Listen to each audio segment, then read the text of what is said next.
देखिए 2026 भी देखते देखते गुजर जाएगा। अगर आपने आज से ही कुछ बड़ा करने के लिए काम नहीं किया तो ये साल भी निकल जाएगा, क्योंकि सोचते तो बहुत से लोग हैं पर उस पर वर्क बहुत कम लोग करते हैं।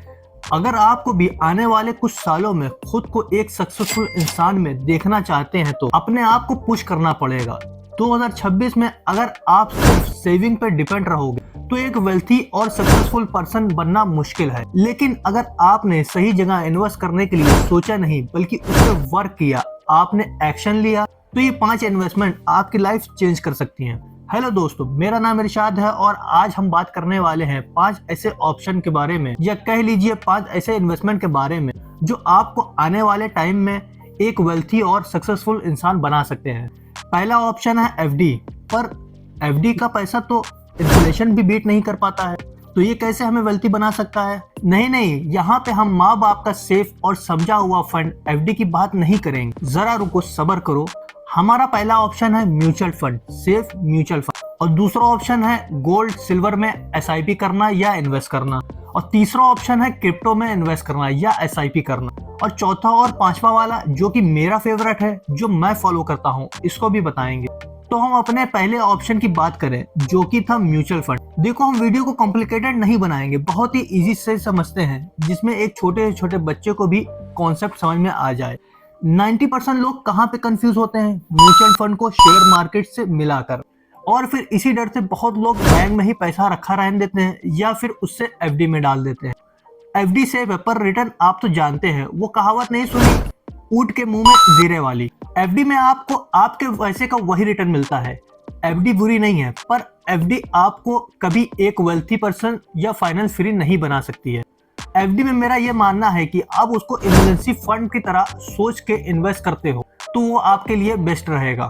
म्यूचुअल फंड को हम चलिए सिंपल से स्टोरी समझते हैं। इमेजिन करो तुम और तुम्हारे 100 दोस्त, और तुम और तुम्हारे सारे दोस्तों के पास थोड़ा थोड़ा पैसा हो मान लो, पर तुम्हारे सारे दोस्तों पास इन्वेस्ट से रिलेटेड जरा सी भी नॉलेज ना हो। अब तुम सब मिलकर सोचते हो कि हम सबके पास पैसे तो हैं पर इसको ग्रोथ करने के लिए नॉलेज नहीं, और तुम सब मिलकर एक प्लान बनाते हो। चलो एक एक्सपर्ट को हायर करते हैं जो हम सबके पैसे को स्मार्टली इन्वेस्ट करेगा, और हम सबको उसको थोड़ी सी फीस देनी पड़ेगी। बस यही म्यूचुअल फंड है। म्यूचुअल फंड समझ लो एक डब्बा है, और उस डब्बे के अंदर होता है शेयर्स, बॉन्ड्स, गवर्नमेंट सिक्योरिटीज और काफी तरह के इन्वेस्टमेंट, और इस डब्बे को मैनेज करता है फंड मैनेजर। तुम्हें कंपनी चूज नहीं करनी है, तुम्हें मार्केट को देखने की टेंशन नहीं लेनी है। तुम सब बस ये डिसाइड करो तुम्हें कितना पैसा इन्वेस्ट करना है और कितने टाइम के लिए इन्वेस्ट करना है, और तुम उस पर कितना रिस्क ले सकते हो। बाकी का काम तुम्हारा वो फंड मैनेजर करता है जिस म्यूचुअल फंड में आपने इन्वेस्ट करने के लिए सोचा। ये तो हो गई म्यूचुअल फंड काम कैसे करता है इस पे बात। अब इसमें इन्वेस्ट करना भी आना चाहिए। देखिए, म्यूचुअल फंड में 2 तरीके हैं इन्वेस्ट करने के लिए। पहला तरीका है सेफ और धीरी चाल वाला, और दूसरा तरीका है थोड़ा रिस्की वाला। पर जो रिस्क लेता है जमाने के पन्नों में अपने नाम को भी वही दर्ज कराता। हमारा पहला तरीका क्या है? सपोज आपकी सैलरी 10,000 है और आप अपनी सैलरी का 30% मतलब 3,000 बचा लेते हो, तो आपको करना यह है कि इस पैसे को आपको 3 पार्ट्स में डिवाइड करना होगा। इसमें से 50% पैसा अच्छे म्यूचुअल फंड में मतलब लार्ज कैप वाले म्यूचुअल फंड में इन्वेस्ट करना होगा। जैसे निफ्टी 50 से रिलेटेड 50 म्यूचुअल फंड हो गए, निफ्टी के टॉप कंपनीज में इन्वेस्ट करते हो। ये ऐसे म्यूचुअल फंड जिसमें रिस्क लो हो, जिसकी रिटर्न की परसेंटेज कम हो, पर आपका पैसा सेफ ग्रोथ करे। अब बचा आपका 50% अमाउंट, इसमें से 30% डाल दो मिड कैप वाले म्यूचुअल फंड में जिसमें रिस्क थोड़ा ज्यादा हो और रिटर्न भी ठीक ठाक मिल जाए, और बचा अब 20%, इसको आप डाल दो स्मॉल कैप वाले म्यूचुअल फंड में जिसमें रिस्क हाई होता है पर रिटर्न भी बहुत डिसेंट मिल जाता है। देखो, जितने भी म्यूचुअल फंड या एफडी या कोई भी इन्वेस्ट करने वाली कंपनी है, सब स्टॉक मार्केट में इन्वेस्ट करती है, तो रिस्क तो बना रहता है। ये बात आपको हमेशा ध्यान में रखना होगा। अब इसका दूसरा तरीका देखते हैं, जो तरीका आपने अभी थोड़ी देर पहले समझा, अब इसको उल्टा कर दो। मतलब जहां आप अपने 50% अमाउंट को लार्ज कैप में डाल रहे थे, इस वाले मेथड में आप अपने 30,000 में से 50% अमाउंट को स्मॉल कैप में डालना पड़ेगा, और बचा हुआ अमाउंट 30% मिड कैप और उसका बचा हुआ अमाउंट 20% लार्ज कैप में डालना होगा। ये तरीका रिस्की तो होता है, पर अगर आपको रिस्क लेना पसंद है तो आप इस मेथड से भी इन्वेस्ट कर सकते हैं। तो दोनों में से आपको जो पसंद आए उस हिसाब से आप अपनी हर महीने की एसआईपी शुरू कर सकते हैं या लमसम इन्वेस्टमेंट भी कर सकते हैं। अगर आपको lump sum versus regular SIP detail में जानना है तो इस पे हमने पहले वीडियो बनाई है, यहाँ ऊपर वीडियो के लिंक में जाकर क्लिक करके आप उस वीडियो को देख सकते हैं। अब चलिए दोनों तरीका जो हमने बताया उसके रिटर्न को देख लेते हैं। हमने पहले तरीके में इन्वेस्ट किया था जिसकी 10,000 सैलरी है, उसका 30% यानी 3,000, तो उस हिसाब से आपकी इन्वेस्ट बनी 10 साल में 8,70,000, 20 साल में 57 लाख रुपए, 30 साल में बना 3,85,00,000 रुपए और वही 40 साल में 29 करोड़ 65 लाख रुपए। ये रहा आपका जो आपने सेव इन्वेस्ट किया। अब अपने दूसरे मेथड की बात करें जिसमें थोड़ा रिस्क तो होता है पर आपको रिटर्न भी डिसेंट मिलता है। उस हिसाब से अगर देखा जाए तो आपका 10 साल में बना 10,74,000 रुपए और 20 साल में बना 90,62,000 रुपए और 30 साल में बना 7,51,00,000 रुपए, वही 40 साल में बना 65,52,00,000 रुपए। मतलब आप देख रहे हो ये बहुत छोटे से अमाउंट की बात कर रहे हैं, मतलब जिसकी 10,000 सैलरी भी है वो भी अपने पैसे को रियलिटी में ग्रोथ कर सकता है। आपको आज डिसाइड करना होगा कि आप 3,000 का जूता खरीदते हो कि आप अपने पैसे को इन्वेस्ट करना चाहते हो।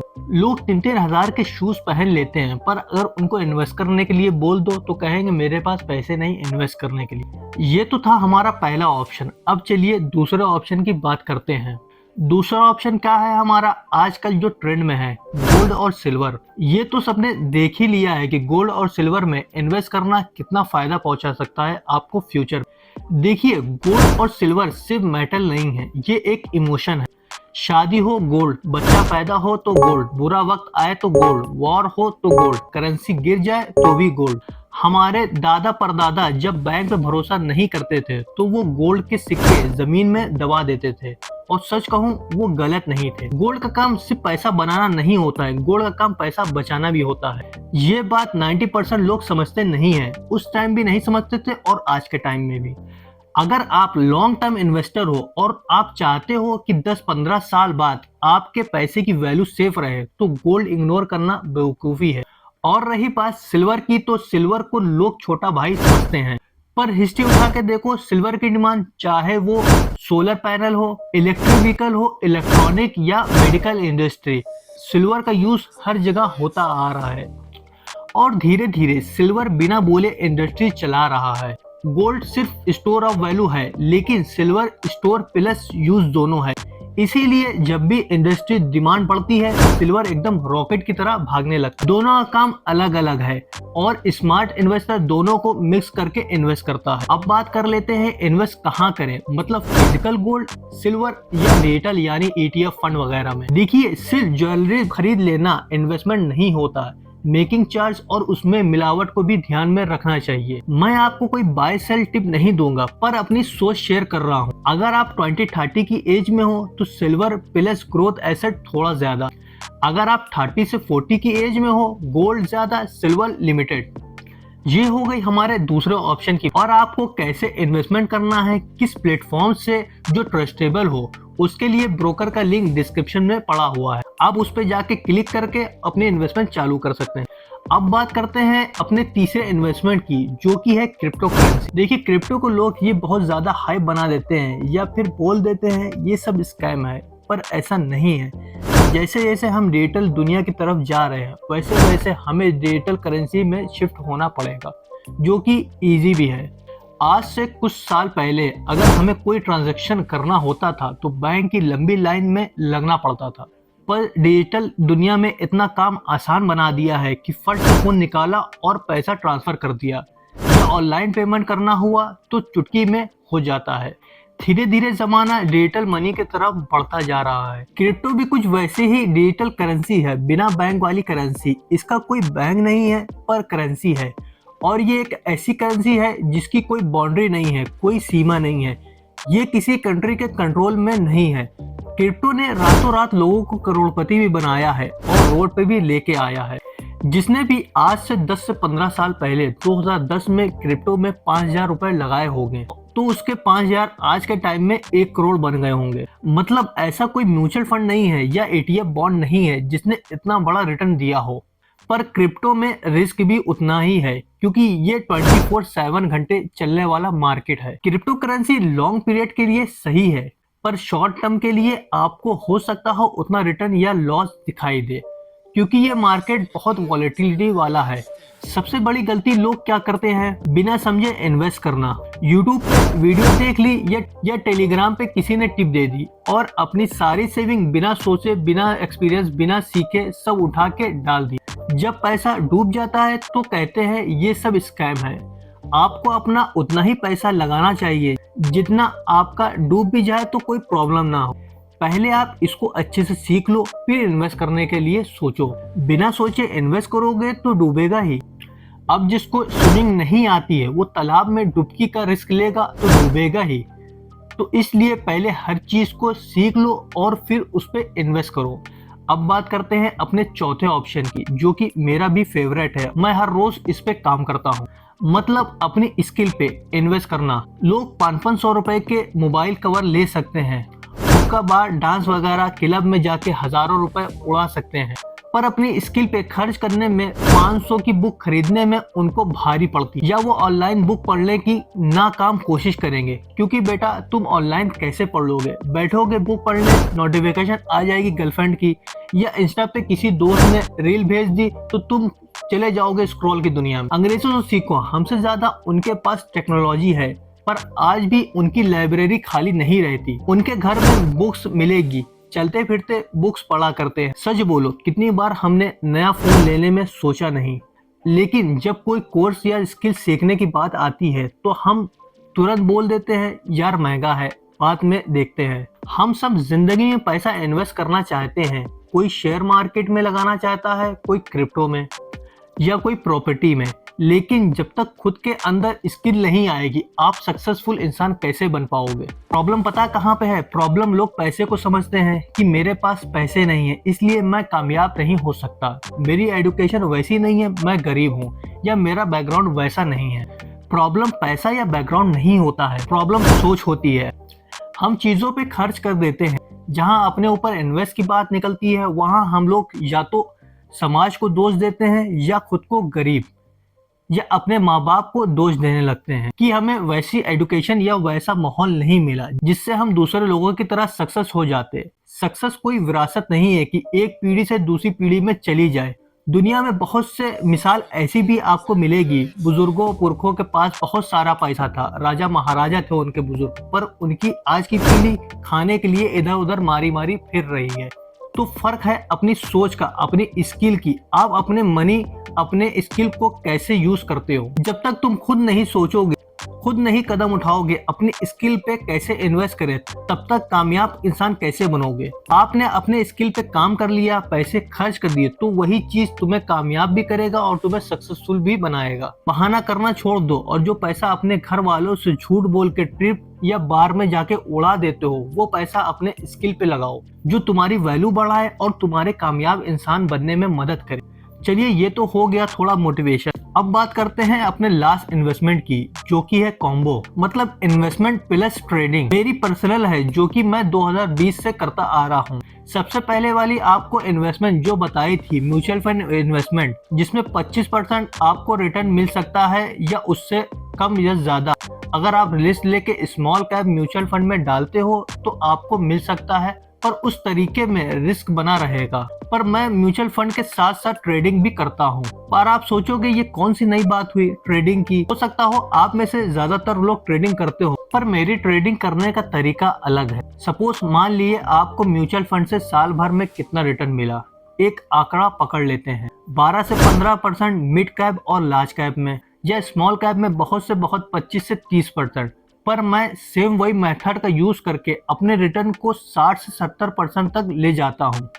पर इस मेथड में आपको नॉलेज और एक्सपीरियंस की जरूरत लगेगी। मैं जो भी SIP करता हूँ सब मार्केट के पैसे से उसी से कमाता हूँ और उसी से SIP में लगा देता हूँ।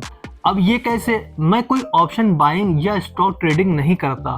बहुत लो रिस्क वाला गेम है मेरा, सिंपल बिना टेंशन वाला, जो कि है ऑप्शन सेलिंग। अब बहुत से लोग सोचेंगे कि ऑप्शन सेलिंग में तो बहुत पैसा लगता है और रिस्क भी बहुत होता है।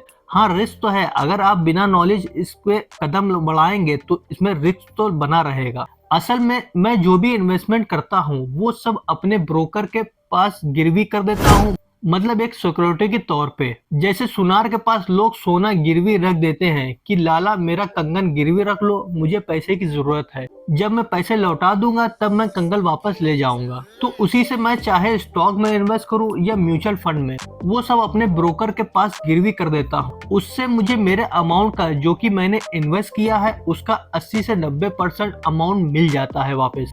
सपोज मेरे पास 5 लाख रुपए थे, मैंने उसका स्टॉक बाय किया, म्यूचुअल फंड में इन्वेस्ट किया, वो मेरे धीरे धीरे SIP के तौर पे चल रहे हैं। अब जो पैसा मेरा इन्वेस्ट हुआ 5 लाख रुपए, मैंने सब अपने ब्रोकर के पास गिरवी करके उसका 90% अमाउंट ले लिया। पर मैंने कोई चीज सेल नहीं की, सब वैसे ही वैसे वर्क करेगी जैसे करती आ रही है। मतलब उसका रिटर्न भी बढ़ेगा, इन्वेस्ट भी रहेगा और कंपाउंड भी होता रहेगा। और उसकी इन्वेस्ट वाले अमाउंट को मैंने वापस ले लिया अपनी सब इन्वेस्टमेंट ब्लॉक करके, क्योंकि मुझे लॉन्ग पीरियड के लिए इन्वेस्टमेंट रखनी है।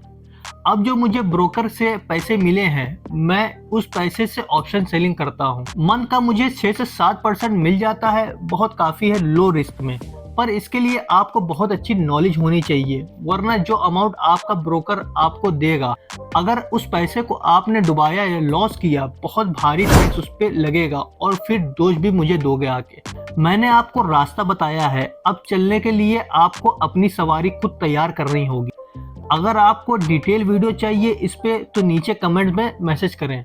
इस पे डिटेल वीडियो लाइव प्रूफ के साथ लेके आएंगे। जब तक खुद की नॉलेज ना हो तब तक कोई इन्वेस्टमेंट आपके लिए नुकसान उठाने वाला है, इसलिए प्रॉपर रिसर्च करके और उसकी नॉलेज लेके इन्वेस्टमेंट या ट्रेडिंग करें।